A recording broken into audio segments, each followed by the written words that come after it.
আসসালামু আলাইকুম, সবাইকে শুভেচ্ছা জানাচ্ছি। মাসুম মাহবুব দেখছেন ওপেন দ্য ইউটিউব চ্যানেল এবং মাসুম মাহবুব ফেসবুক পেজ। যারা সংযুক্ত হয়েছেন সবাইকে আবারও শুভেচ্ছা জানাচ্ছি। আহ, এই মাসটা বলতে পারি আমার সবচেয়ে খারাপ সময় গেছে। এক কথায় আমি আপনাদেরকে এই মাসটিতে সবচেয়ে কম ভিডিও দিতে পেরেছি, নিয়মিত ভিডিও দিতে পারিনি, প্রচুর গ্যাপ গেছে। আপনাদের প্রচুর প্রচুর কমেন্ট এসছে, কিন্তু সেইভাবে আমি আপনাদের খবরগুলো দিতে পারিনি, এজন্য ক্ষমা চাইছি। ইনশাআল্লাহ আমি চেষ্টা করব স্বাভাবিকভাবে আবারও আগে যেভাবে আপনাদের খবরগুলো দেওয়ার চেষ্টা করতাম আবারও সেভাবে দেব। অবশ্যই আমার জন্য দোয়া করবেন। মানুষের সব অন্ধকার কেটে যাবে, এইভাবেই দোয়া করবেন যাতে আমরা আলোতে বাস করতে পারি, আলোর মধ্যে আমাদের জীবন কাটতে পারি। কখনো কখনো মানুষকে ফেক হাসি হাসতে হয়, কারণ হাসিটা দিয়ে তো মানুষ মানুষকে খুশি রাখতে চায়। আমাকে অনেকে বলেন সবসময় হাসবেন, যখন খুব মন খারাপ থাকবে হাসবেন। আমাদের রাষ্ট্রের অনেক রকম সমস্যা যাচ্ছে, একটা সুন্দর নির্বাচনের প্রত্যাশা করছি আমরা, কিন্তু অনেক রকম দুঃসংবাদ, হাদির দুঃসংবাদ পেয়েছি আমরা। অনেক রকম দুঃসংবাদের মাঝে আমাদের হাসতে হয়। অবশ্যই সবাই মিলে আমরা হাসবো, নতুন বাংলাদেশ করব। দর্শক, আন্তর্জাতিক খবরে আমরা আবার হাজির হয়েছি। বেশ কিছু গুরুত্বপূর্ণ খবর আজকে দেব ইরান প্রসঙ্গে। ইরানে আজকে একটি বড় সাইনবোর্ড দেখেছি, ইরানের প্রধান শহর তেহরানে। সেই সাইনবোর্ডে তারা যে কথাটি লিখেছে তার বাংলা অর্থ হলো এই: আমেরিকা অপেক্ষা করো, আমরা তোমাদের এয়ারক্রাফট ডাউন করতে যাচ্ছি। অর্থাৎ আমেরিকার যে অহংকার, মার্কিন এয়ারক্রাফট ক্যারিয়ার যার নাম আব্রাহাম লিঙ্কন, সেই আব্রাহাম লিঙ্কন যেটা তৈরি হয়েছে কয়েক হাজার কোটি টাকা, কয়েক হাজার কোটি ডলারে। বলা হচ্ছে এই পৃথিবীর সবচেয়ে ভয়ঙ্কর এয়ারক্রাফট ক্যারিয়ার, যে ক্যারিয়ারের ভিতরে একসঙ্গে 70টির অধিক যুদ্ধ বিমান থাকতে পারে, উঠতে পারে, অ্যাটাক করতে পারে। এবং এই এয়ারক্রাফট ক্যারিয়ারের সঙ্গে আরও বেশ কিছু ওয়ারশিপ থাকে, যেগুলো এটাকে নিয়ন্ত্রণ করে, কাউন্টার অ্যাটাক করে এবং পাশাপাশি যুদ্ধ পরিস্থিতিকে পুরো কন্ট্রোল করে। এটাকে বলা হয় আমেরিকার একটি মিনি ক্যান্টনমেন্ট। সেই আইজেনহাওয়ারের নাম শুনেছেন, আর এটি হলো আব্রাহাম লিঙ্কন। এটি এখন মধ্যপ্রাচ্যে প্রবেশ করেছে। বলছিল বিশ্লেষকরা যারা সমরবিদ, যে আমেরিকা তার এয়ারক্রাফট ক্যারিয়ার নিয়ে প্রবেশের পরই মোটামুটি আক্রমণ করবে ইরানে। সেই এয়ারক্রাফট ক্যারিয়ারটি ইতিমধ্যে মধ্যপ্রাচ্যে চলে এসছে। এখন যে বিষয়টি তৈরি হয়েছে সেটি হলো আমেরিকা ঠিক কখন আক্রমণটা করবে ইরানে। ইতিমধ্যে ইরানের আকাশ সীমা ব্যবহার বন্ধ করে দিয়েছে পৃথিবীর প্রায় 20টির মতো দেশ। এই সংখ্যাটা বাড়ছে, অর্থাৎ যে কোনো সময় ইরানে আক্রমণ হতে পারে এই তথ্য তাদের কাছে আছে বলে তারা ইরানের আকাশ বন্ধ করে দিয়েছে। মানে ইরানের আকাশ দিয়ে কোনো ফ্লাইট আসা যাওয়া করছে না। তার মানে যে কোনো সময় ইরান আক্রান্ত হতে পারে। অন্যদিকে দখলদার দেশটির মধ্যে সর্বোচ্চ নিরাপত্তা তৈরি হয়েছে, মানে যখন তারা পাল্টা কোনো দেশে আক্রমণ চালায় সেক্ষেত্রে তারা তাদের নিরাপত্তাটাকে আগে নিশ্চিত করে। তাই বলা হচ্ছে যে দখলদার দেশটির মধ্যে সর্বোচ্চ নিরাপত্তা তৈরি করা হয়েছে, যাতে করে আক্রান্ত তারা না হয়। আবার ইসরায়েলের গণমাধ্যম বলছে যে ইরানের কাছে 2000-এর অধিক মিসাইল রয়েছে। যদিও ইরান এই সংখ্যাটাকে প্রকাশ্যে আনে না, তবে ইরানের গণমাধ্যম বলে তাদের কাছে এরও অনেক অধিক মিসাইল রয়েছে বা মিসাইল ভান্ডার রয়েছে। কারণ ইরানের যে মিসাইলগুলো রয়েছে এগুলো অধিকাংশই মাটির নিচে। তারা যে টেস্টগুলো করে মাটির নিচে। যেমন ধরেন কালকে সবচেয়ে বড় ব্রেকিং খবরটি কি ছিল, আমি যদিও কালকে আপনাদের খবর দিতে পারিনি। তো যেই বিষয়টি ছিল যে ইরানের একটি অঞ্চলে মানে 1 ঘন্টার ব্যবধানে বলা হচ্ছে 90টি ভূমিকম্প হয়েছে। সরি, 1 ঘন্টা না, কয়েক ঘন্টার ব্যবধানে 99টি ভূমিকম্প হয়েছে ইরানের ভেতরে। তো ইরানের যারা এই ভূতত্ত্ববিদ বা যারা ভূমিকম্প নিয়ে কাজ করেন বা আরো যে অর্গানাইজেশনগুলো আছে তারা বলছে যে ইরানের ইতিহাসে এটি একটা বিরল ঘটনা, যে কয়েক ঘন্টার মধ্যে বা কয়েক মানে একটা অল্প সময়ের ব্যবধানে একটি দেশের ভেতরে 99 বার ভূমিকম্প হয় কি করে, যার মাত্রাগুলো 2 ছিল, 2.5 ছিল, 3 ছিল, 3.5 ছিল, এই লেভেলে ছিল। সঙ্গে সঙ্গে ওয়ার্ল্ড নিউজগুলো, সাইটগুলো তারা বলতে শুরু করেছে যে ইরানের এই ভূমিকম্পটি ইরানের কোনো ভয়ঙ্কর অস্ত্র পরীক্ষা হতে পারে।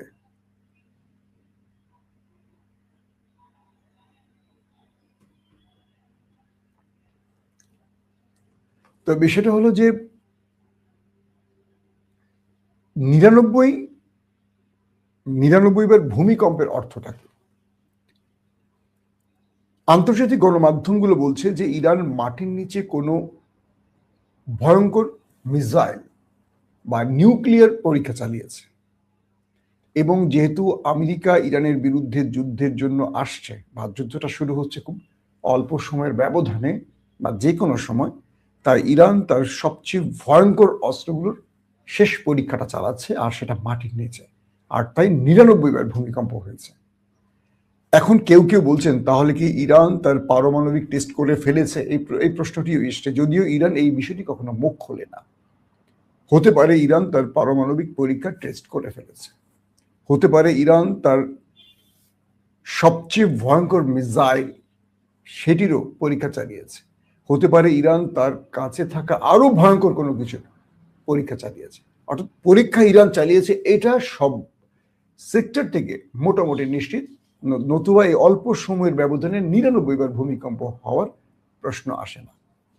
তার পরের বিষয়টি কি, আমেরিকা ক্রমান্বয়ে এগিয়ে আসছে, তারা চারদিক থেকে ইরানকে একটা বেষ্টনীর মধ্যে রাখতে চায়। এরই মধ্যে একটি খবর এসছে যে মধ্যপ্রাচ্যের কিছু আউটলেট বলছে যে ইসরায়েলের একটি কমান্ড সেন্টারে মার্কিন, ইসরায়েলি এবং একটি মুসলিম দেশের সেনাদের মধ্যে একটা বৈঠক চলছিল বা মিটিং চলছিল। তো এটা দেখলাম যে আরো কয়েকজন এই নিউজটা করেছে। এটার মানে কনফার্ম কোনো রিলায়েবল সোর্স থেকে কোনো খবর পাইনি বলে আমি একটু ডিলে করছিলাম, বাট কিছু কিছু আউটলেট বলে ফেলছে ইতিমধ্যে, যেটা মধ্যপ্রাচ্যের আউটলেট বলছে যে ইসরায়েলের যে কমান্ড সেন্টার রয়েছে সেই সেন্টারে আমেরিকান এবং ইসরায়েলিরা ইরানে আক্রমণের একটা পরিকল্পনা করছিল। সেখানে মিশরের কয়েকজন মুসলিম সেনা কমান্ডারকে দেখা গেছে যারা সেখানে বসে সেই বক্তব্যগুলোকে নোট করছে এবং সেখানে তারা ভূমিকা রাখছে। প্রশ্ন হলো যে এই মুহূর্তে ইসরায়েলে কেন তারা গেছেন এবং তারা সেখানে মানে মিশরের বা যে কোনো দেশেরই হোক এই মুসলিম সেনাবাহিনী সেখান থেকে আসলে কিসের আশায় গেছে, এবং তারা ইসরায়েলের পক্ষে মাঠে নেমে ইরানকে কি বার্তা দিতে চাইছে। আমরা মিশরকে সবসময় জানি যে এই রাষ্ট্রটি এখন পর্যন্ত মুসলিম সেনাবাহিনী বা সবচেয়ে বড় সেনাবাহিনীর দেশ, মানে পৃথিবীতে যতগুলো মুসলিম দেশ আছে তার মধ্যে সবচেয়ে বড় সেনাবাহিনীর যে দেশটি তার নাম হলো মিশর, সবচেয়ে বড় মুসলমানদের রাষ্ট্রের মধ্যে। কিন্তু এই রাষ্ট্রটিতে বসে আছে মার্কিন পুতুল আব্দুল ফাত্তাহ আল সিসি রাষ্ট্রপ্রধান হিসেবে, যিনি গণতান্ত্রিকভাবে নির্বাচিত মোহাম্মদ মুরসিকে ক্ষমতা থেকে হটিয়ে ব্রাদারহুডকে একদম নিঃশেষ করে দিয়ে অবৈধ পন্থায় ক্ষমতায় বসে আছে। মার্কিনীরা সবসময় বলে থাকে যে তারা গণতন্ত্রের পক্ষে, কিন্তু দেখেন মার্কিন মদতপুষ্ট যেখানেই ব্যক্তিরা আছেন তাদের কোনো গণতন্ত্রের প্রয়োজন হয় না, তারা বিনা ভোটেও থাকতে পারে। আর যারা মার্কিন মদতপুষ্ট নন তারা নির্বাচিত হলেও, ফেয়ার ভাবে নির্বাচিত হলে তাদের সরে যেতে হবে। এটি হলো আমেরিকার একটি কি বলবো ছোট রাষ্ট্রগুলির ব্যাপারে তার পররাষ্ট্রনীতির কৌশল। এই পরিস্থিতিতে মার্কিন যুক্তরাষ্ট্রকে প্রথম ধাক্কা দিতে চাইছে, অর্থাৎ ইরান যে খেলাটা দেখাতে চাইছে, যে কথাটি দিয়ে আমি আমার শিরোনামটি দিয়েছিলাম বা শুরু করতে চাইছি, সেটা হলো ইরানের মতো একটি দেশ কি করে খেলবে আমেরিকার সাথে। ইরান যেই বড় ব্যানারটি লাগিয়েছে তার তেহরানের বড় সড়কে গুরুত্বপূর্ণ স্থানে বিশাল করে, তার মেসেজটা ইরান আমেরিকাকে দিতে চাইছে যে আমেরিকা, তুমি যে আব্রাহাম লিঙ্কন নিয়ে সবচেয়ে বড় কি বলে এয়ারক্রাফট ক্যারিয়ার নিয়ে তুমি প্রবেশ করেছো, এটাকে আমরা ডাউন করতে যাচ্ছি। মিনস যে এটা হলো আমাদের মূল লক্ষ্যবস্তু। ইতিমধ্যে ইরানের ড্রোনগুলো সেই আব্রাহাম লিঙ্কনকে পর্যবেক্ষণ করছে। কিছু সূত্র বলছে ইরান তার ড্রোন দিয়ে সেটাকে নিখুঁতভাবে টার্গেটেড নিয়েছে এবং মিসাইল সিস্টেমকে, অর্থাৎ তার হাইপারসোনিক বা সুপারসোনিক মিসাইল দিয়ে ইরান সেটিকে টার্গেট করার জন্য টার্গেট লক করেছে। এটা হলো সবচেয়ে ডেঞ্জারাস খবর। প্রশ্ন হলো ইরানের কাছে হাইপারসোনিক সুপারসোনিক আছে কিনা। ইতিমধ্যে দখলদারদের সাথে 12 দিনের যে যুদ্ধটা লেগেছে সেখানে ইরান হাইপারসোনিক ব্যবহার করেছে এবং আপনারা জানেন যে দখলদারদের বাঁচাবার জন্য 8টি দেশ 8টি লেয়ার তৈরি করেছিল। অর্থাৎ ইসরায়েলকে ইরানের হাত থেকে বাঁচাবার জন্য জর্দান থেকে শুরু করে সৌদি আরব থেকে শুরু করে ধাপে ধাপে ধাপে ধাপে ধাপে ধাপে চেকপোস্ট, আমরা চেকপোস্ট ধরি বোঝাই আপনাদের, লেয়ার তৈরি করেছে। প্রথম সৌদি আরবের আকাশ প্রতিরক্ষা সিস্টেম, জর্দানের আকাশ প্রতিরক্ষা সিস্টেম, ব্রিটিশ আকাশ প্রতিরক্ষা সিস্টেম, ফ্রান্স আকাশ প্রতিরক্ষা সিস্টেম, মার্কিন প্যাট্রিয়ট আকাশ প্রতিরক্ষা সিস্টেম, মার্কিন এই মুহূর্তে সবচেয়ে আপডেট যে আকাশ প্রতিরক্ষা সিস্টেম সেই থার্ড সিস্টেম, ইসরায়েলের ডেভিড স্লিমিং, ইসরায়েলের আয়রন ড্রাম, এরকম সিরিজ 8টি লেয়ার ভেদ করেছিল ইরান 12 দিনের যুদ্ধে তার হাইপারসোনিক দিয়ে। এবং আমরা দেখেছি পুরো নাস্তানুবোধ করে ছেড়েছিল তাদেরকে, তাদের গুরুত্বপূর্ণ কিচ্ছু বাদ রাখে নাই। যে ইরানের খাইবার সহ যে মিসাইলগুলো ব্যবহার করেছে ইরান, যে তার এই 12 দিনের লড়াইতে ইরান যেই পরিমাণ নতুন মিসাইল ব্যবহার করে ওদেরকে তাক লাগিয়েছে, যেগুলো নিয়ে আগে ইরান কথা বলতো না, কিন্তু এই লড়াইতে ইরান ব্যবহার করেছে। এবং সিজিন নামে একটি মিসাইল ব্যবহার করেছে, আপনাদের মনে আছে, যেটি যাওয়ার সময় একটা রং ধনুর কালার তৈরি করে যায় এবং এটি যেখানে গিয়ে ব্লাস্ট হয় এটি একটি নির্দিষ্ট টুকরোতে থাকে না, এটা অজস্র টুকরোতে ভাগ হয়ে প্রচুর স্থানকে ধ্বংস করে ফেলে। সেই সিজিনের খেলা দেখেছিল ইরান। ইরান বলছিল যে এটা আমাদের ছিল একটা দখলদারদের সাথে প্রাক প্রস্তুতির বাস্তবায়ন, কিন্তু এবার ইরান অনেক প্রস্তুতি নিয়েছে এবং এই 12 দিনের যুদ্ধের পর যে লম্বা সময়টা গেছে, এই সময়টা ইরান সর্বোচ্চ পরিমাণ মিসাইল তৈরি করেছে। কারণ তারা জানে যে দখলদাররা যে মারটা খেয়েছে এটার প্রতিশোধ তারা নেবে। তো সেই জন্য ইরানের ভেতরে রাত দিন 24 ঘন্টা শুধু মিসাইল উৎপাদন এবং নতুন নতুন ভেরিয়েশন, যেখানে যেখানে ইরান ব্যর্থ হয়েছে সেই ব্যর্থতাগুলো কাটিয়ে ইরান সেগুলোকে সলভ করে নতুন নতুন ডাইমেনশনের মিসাইল হাজির করেছে এবং সেগুলো ইরান ইতিমধ্যে টেস্টও করেছে। শুধু তাই নয়, ইরান ধরেন ইসরায়েল ইরানের দূরত্ব 2000 কিলোমিটার, আবার ইসরায়েল আমেরিকার দূরত্ব এরকম এর চেয়ে বেশি 13-14 হাজার কিলোমিটার। তো এই লেন্থ ইরান কভার করতে পারবে কিনা সেই লেন্থেরও মিসাইল তৈরি করেছে ইরান, ইরান থেকে আমেরিকা টার্গেট। ইতিমধ্যে ইরানের যারা গুরুত্বপূর্ণ সেনা নৌ বিমান বাহিনীর গুরুত্বপূর্ণ ব্যক্তি বা IRGC, তারা বলছে যে আমাদের মূল টার্গেটটা হবে মধ্যপ্রাচ্যে মার্কিন ঘাঁটি। মধ্যপ্রাচ্যে ইরানের মার্কিনীদের যতগুলো ঘাঁটি আছে, অর্থাৎ ইরানে যে ঘাঁটিগুলো থেকে আক্রমণ করতে পারেন মিস্টার ট্রাম্প, সেই ঘাঁটিগুলো হবে ইরানের প্রধান টার্গেট। ইরান প্রথমেই তার দেশ থেকে দুঃখিত, একটু অসুস্থতার কারণে বিরক্ত করছি আপনাদেরকে। তো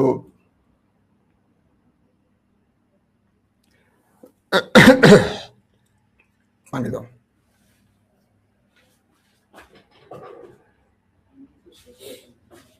গ্লাস নাই, সরি দর্শক।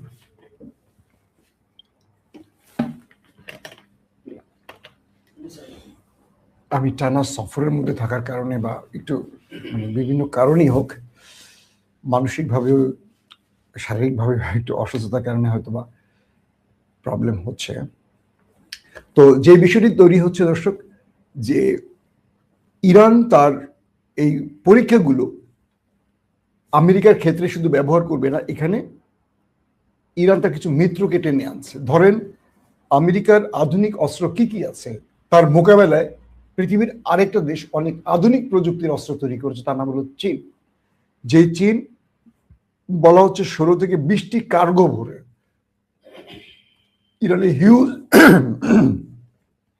ইরানে প্রচুর সংখ্যক অস্ত্র পাঠিয়েছে। তো ইরান এগুলোকে ব্যবহার করবে, যদিও ইরান এগুলো নিয়ে এখন মুখ খুলছে না। রাশিয়া থেকে কিছু পেয়েছে, টার্কি থেকে কিছু পেয়েছে। তো সবকিছু মিলে ইরানের এবারের পরীক্ষাটা হলো তারা আক্রান্ত হলে তারা কি করবে।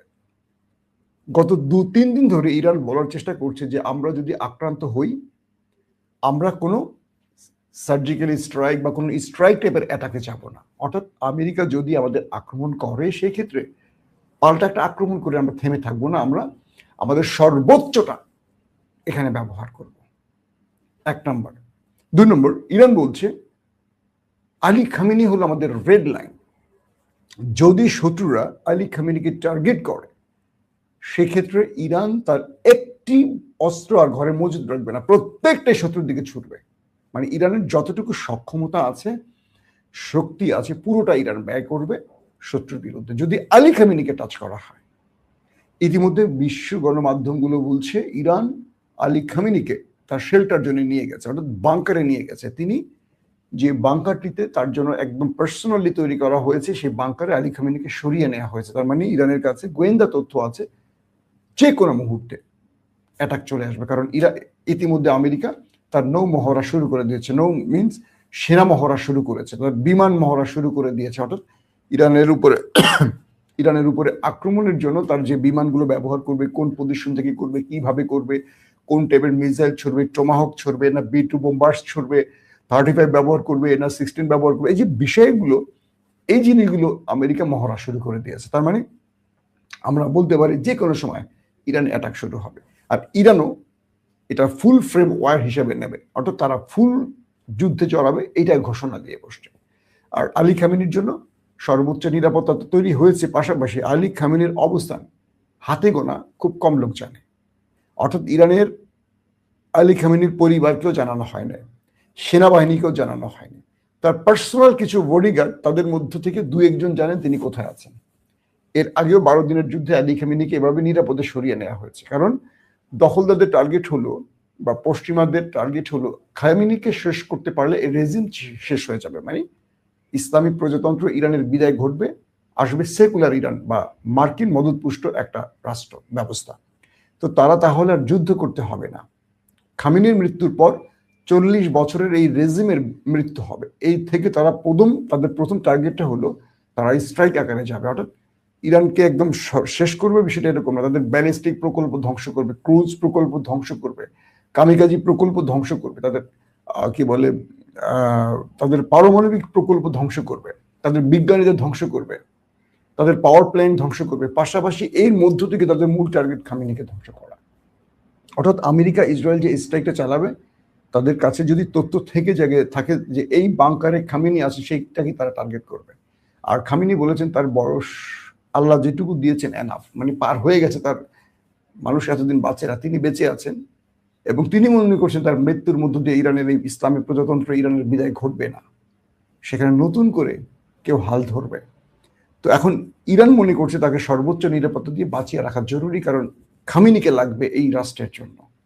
আর শত্রু টার্গেট খামেনিকে আগে শেষ করা, তারপর ইরানকে শেষ করা।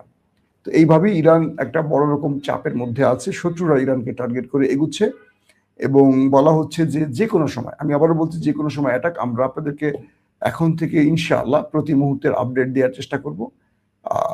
যা হয়ে গেছে এই মাসে আপনাদের সাথে হয়তো আমার মিসকমিউনিকেশন হয়েছে, ঠিকমতো ভিডিও দিতে পারিনি, গ্যাপ গেছে, সবকিছু মিলে একটা বড় ক্রুশিয়াল টাইম তৈরি হয়েছে আন্তর্জাতিক বিশ্বে বা মধ্যপ্রাচ্যে। আবার বাংলাদেশের নির্বাচন এগিয়ে আসছে, প্রতিদিন একাধিক ভিডিও দেওয়ার চেষ্টা করব। আমার জন্য দোয়া করবেন, আমার চ্যানেলটি ভালো লাগলে সাবস্ক্রাইব করবেন।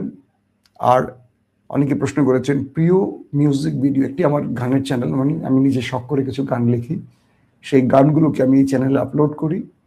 আপনারা যদি বাংলা গান শুনতে চান, একটু পরিচ্ছন্ন গান শুনতে চান, সেক্ষেত্রে প্রিয় মিউজিক ভিডিও চ্যানেলটি সাবস্ক্রাইব করবেন। আল্লাহ হাফেজ।